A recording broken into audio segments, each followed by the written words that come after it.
28일 일일 기도회를 하나님께 드립니다. 함께 성경 읽겠습니다. 아모스 7장 1절부터 9절입니다.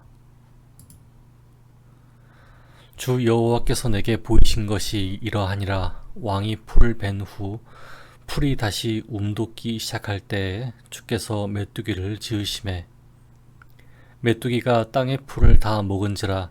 내가 이르되 주 여호와여 청하건대 사하소서. 야곱이 미약하오니 어떻게 서리이까 하매 여호와께서 이에 대하여 뜻을 돌이키셨으므로 이것이 이루어지지 아니하리라. 여호와께서 말씀하셨느니라. 주 여호와께서 또 내게 보이신 것이 이러하니라. 주 여호와께서 명령하여 불로 징벌하게 하시니 불이 큰 바다를 삼키고 육지까지 먹으려 하는지라. 이에 내가 이르되 주 여호와여 청하건대 그치소서. 야곱이 미약하오니 어떻게 서리이까 하매 주 여호와께서 이에 대하여 뜻을 돌이켜 주 여호와께서 이르시되 이것도 이루지 아니하리라 하시니라. 또 내게 보이신 것이 이러하니라. 다림줄을 가지고 쌓은 담 곁에 주께서 손에 다림줄을 잡고 서셨더니 여호와께서 내게 이르시되 아모스야 내가 무엇을 보느냐. 내가 대답하되 다림줄이니이다.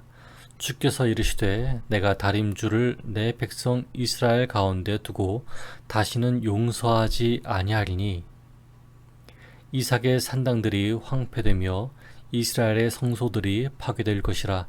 내가 일어나 칼로 여로보암의 집을 치리라 하시니라. 아멘. 오늘 우리의 예배와 기도를 받으시는 하나님을 뵙습니다. 말씀을 나눌 때 하나님의 임재가 우리 가운데 있기를 바랍니다. 오늘은 메뚜기와 불과 다림줄의 환상이라는 제목으로 말씀을 전하겠습니다. 성경에는 오래 참으시고 많이 참으신 하나님을 많이 보여줍니다. 그러나 오래 참으시던 하나님께서 드디어 분노를 발하시며 악인을 벌하기로 마음 먹으셨을 때도 보여줍니다. 그러나 그때 하나님을 가까이 하던 사람들의 기도는 그들의 가족과 그들의 친구들을 위해서 다시 한번 참아 주시기를 간구하였죠.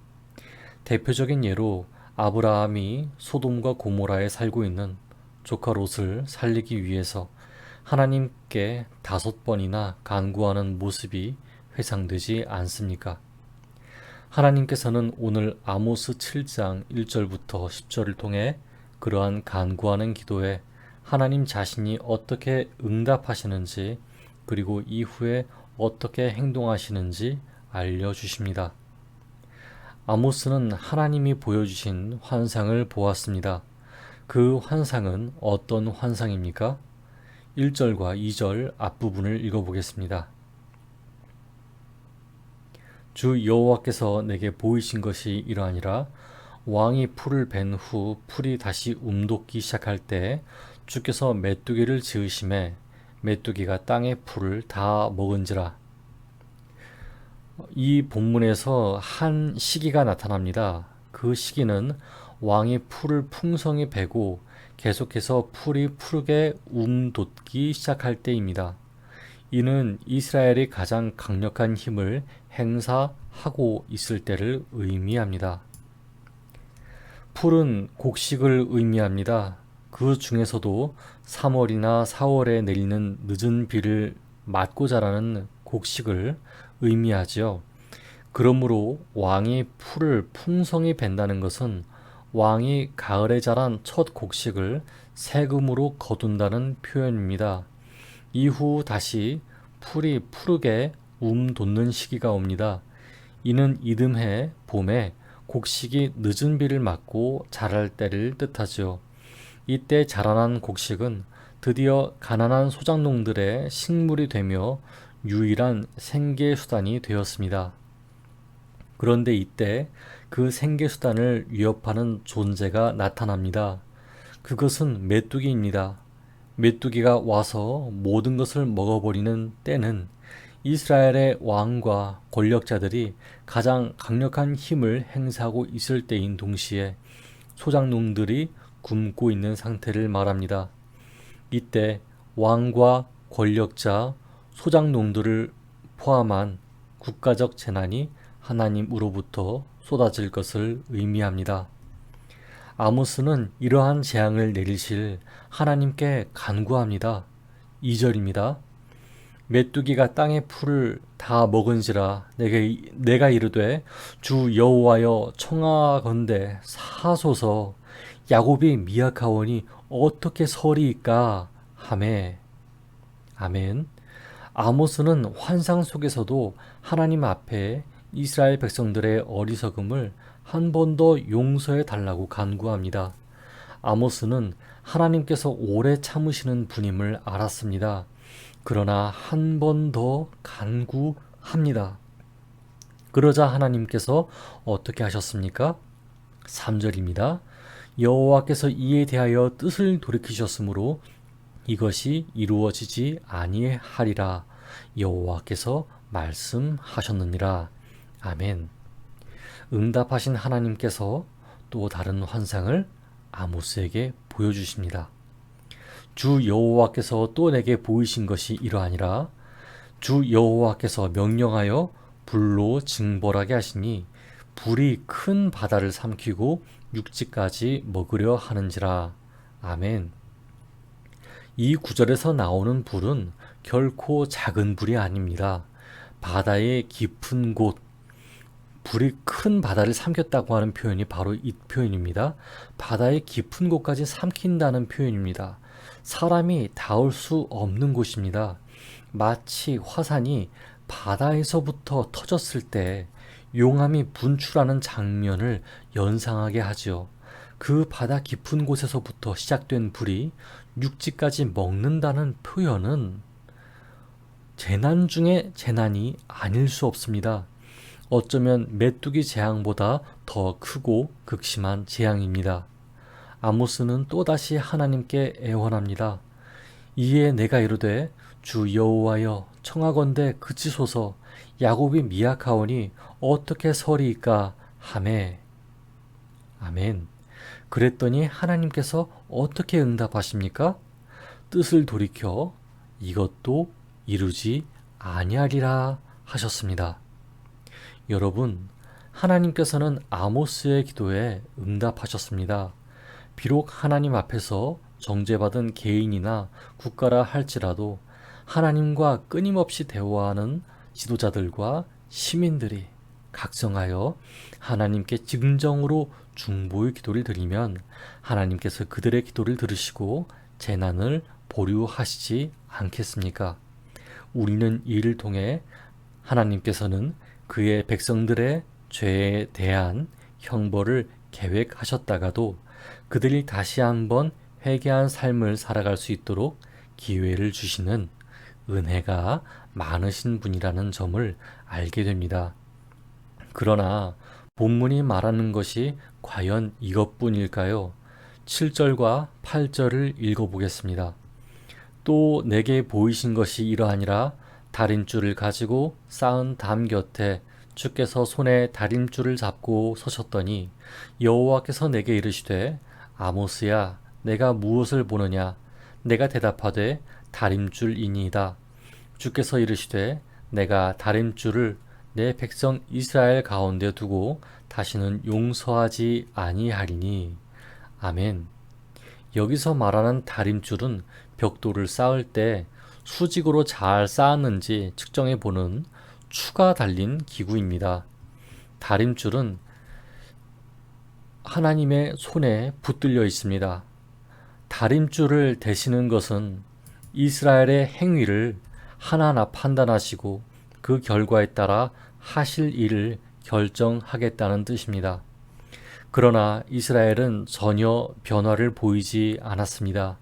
결국 하나님께서는 미루셨던 심판을 다시금 선언하셨습니다. 그러나 이 선언은 아모스가 애원한다고 해서 돌이킬 수 있는 선언이 아닙니다.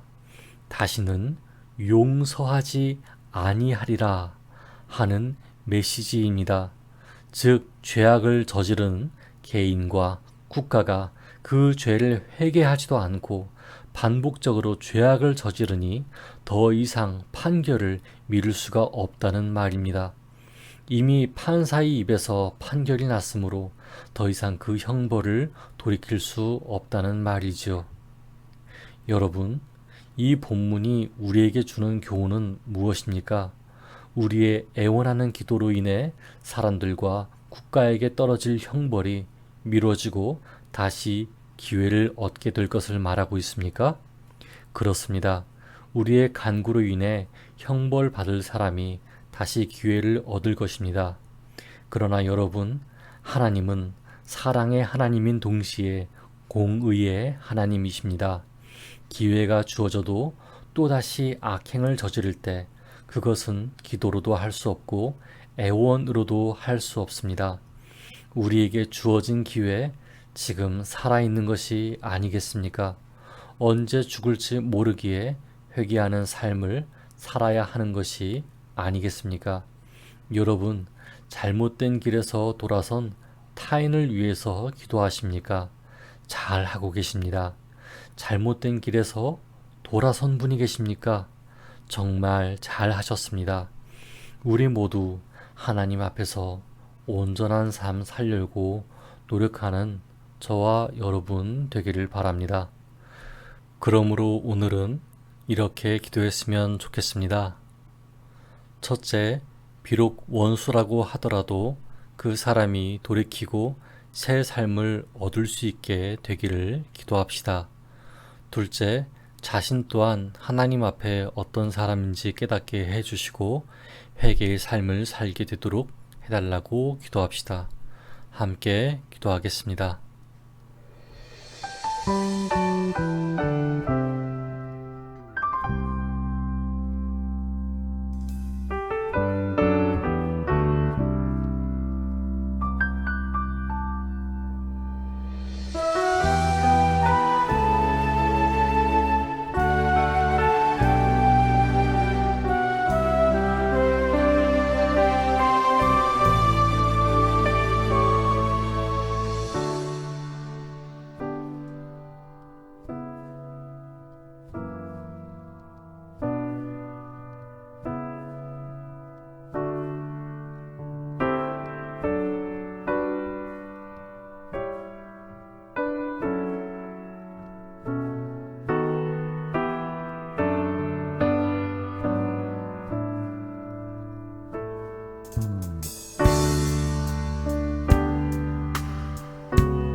you.